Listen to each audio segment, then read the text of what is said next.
Ready. Hi, I'm George Russell. Do you ever have those clients that have trouble lifting their arm over their head? Usually they say it starts to hurt when their arm's straight out at 90 degrees, and as they go higher, it gets more painful, or it might just be impossible because it's blocked. Of course, I know you're working on their rotator cuff, and of course, I know you're working on their shoulder muscles. That's very helpful. But there's one more thing you can do that's incredibly helpful, and my colleague Valentin Liashenko is going to show you what that looks like. He's going to take my arm out to below where the pain is. Going to determine what that point is, and obviously the client will tell you. Then it's going to put his hand on the top of my humerus. If you don't know where the top of the humerus is, you can just bring the arm up and down, and you'll see how it articulates with the trunk, and then you can put your hand right there. And he's just going to press a little bit towards my feet and a little bit towards the floor, and it's very light. You can see from his body he's not using a lot of force. And then he's going to try to lift my arm up and down just a little bit, staying in a pain-free range of motion.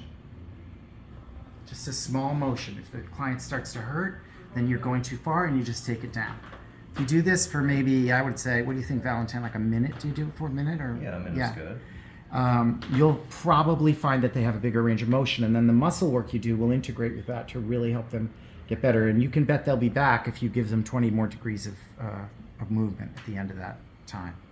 It's so simple. And what I want you to know is that we're going to be teaching this material at the Michigan State Convention the weekend of April 22nd. All the details are in the email. And we're also teaching a course that weekend called Diaphragm to Pelvic Floor, the low back in context. And we're going to be teaching some really amazing stuff. And I really look forward to seeing you if you can make it to Michigan. See you then.